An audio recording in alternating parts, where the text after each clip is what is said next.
Alam mo ba na bago magkaroon ng mga kotse, kabayo at karwahe lang ang pangunahing paraan ng paglalakbay? Pero paano nga ba nagsimula ang sasakyan? Sino ang unang nakaimbento nito? At paano ito naging bahagi ng ating pang-araw-araw na buhay? Sa video na ito, alamin natin ang kamangha-manghang kasaysayan ng unang kotse. Noong 1769, isang French engineer na si Nicolas Joseph Cugnot ang gumawa ng unang sasakyang pinapagana ng steam engine.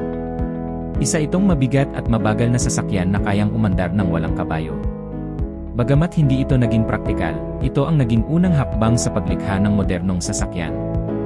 Pagkalipas ng mahigit isang siglo, noong 1886, isang German engineer na si Carl Benz ang gumawa ng kauna-unahang praktikal na gasoline-powered automobile.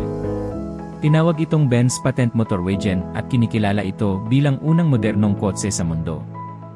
Ngunit kahit mayroon ng kotse, napakamahal pa rin ito noon kaya ilan lamang ang kayang bumili.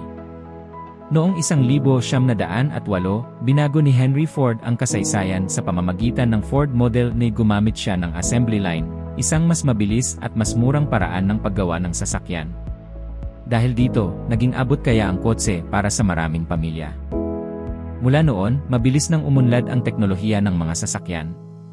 Nagkaroon ng mas malalakas na makina, mas ligtas na disenyo, air conditioning, power steering, airbags, hybrid engines, at ngayon ay mga electric vehicles, at maging self-driving cars.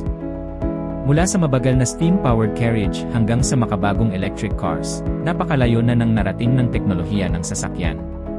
Ang simpleng ideya ng paglalakbay ng hindi gumagamit ng kabayo ang naging simula ng isang imbensyong nagbago sa buong mundo. Kung may natutunan ka sa video na ito, huwag kalimutang i-like, i-share, at i-subscribe para sa mas marami pang kaalaman tungkol sa kasaysayan, agham, teknolohiya, at iba pang kamangha-manghang impormasyon. Maraming salamat sa panonood at magkita-kita tayo sa susunod na video.